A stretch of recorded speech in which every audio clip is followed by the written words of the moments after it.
দেখুন, নরেন্দ্র দাস দামোদর দাস মোদী যদি বিজেপির নেতা হন, তার বিরুদ্ধে কোনো কিছু বলছেন আলাদা কথা, কিন্তু প্রধানমন্ত্রী, মুখ্যমন্ত্রী, আমরা তো উল্টো দিকের বিচারধারায় প্রধানমন্ত্রী বা মুখ্যমন্ত্রীদের পেয়েছি। আমরা তাদের বিরোধিতা করেছি, বিভিন্ন ভাষায় তাদের বিরোধিতা করেছি, কিন্তু আমার কোনো ক্লিপ আপনারা বার করে দেখাতে পারবেন না যে আমরা বা আমাদের কোনো নেতৃত্বস্থানীয় কারুর বা জনগণেরও অনেকের ক্ষেত্রে যে আমরা কারুর সম্বন্ধে কোনো নোংরা কথা, কুরুচিকর কথা, যে কুরুচির কথা আপনারা এখানে দেখেছেন এর কাছাকাছি কুরুচিকর কোনো কিছু করেছি, এটা করা যায় না। গণতান্ত্রিক ব্যবস্থা এটা কাম্য নয়, এটা নোংরামি।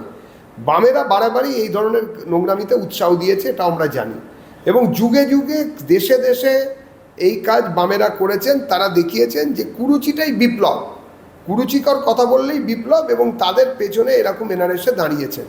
উনি আজকে বলেছেন যে ওনার হাতে কে কী ধরিয়ে দিচ্ছে উনি বুঝতে পারছেন না, চোখে নাকি উনি দেখতে পাননি, প্রচণ্ড গরম ঘাম হচ্ছিল, তার মধ্যে সানগ্লাস পরতে হয়েছিল, তাই জন্য উনি বুঝতে পারেননি। আসলে তা নয়, পুরোপুরি মানসিক বিকৃতি।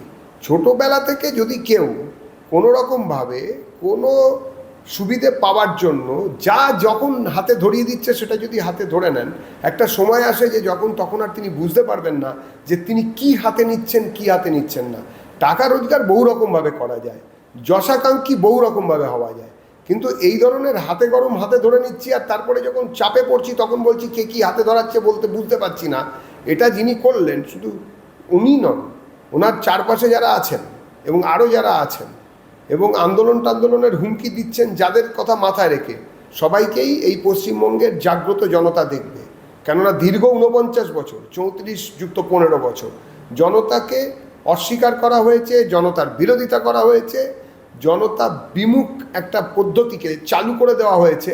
আর এই সব লোকেদের সামনে আনা হয়েছিল, এরা নাকি সুশীল সমাজ, দন্তেশ্বরের উপরে জোর দিয়ে সুশীল সমাজ, এরা হচ্ছে সব বোঝা সব জানতা। তো সব বোঝা সব জানতা যারা, তাদেরকে এবার একটুখানি জনতাও দেখতে চায় যে তারা কতদূর জানেন এবং কতদূর তারা করতে পারেন। আন্দোলনকে সামনে রেখে কোনো রকম নৈরাজ্য সৃষ্টির প্রবণতাকে সমূলে ধ্বংস করে দিতে হবে।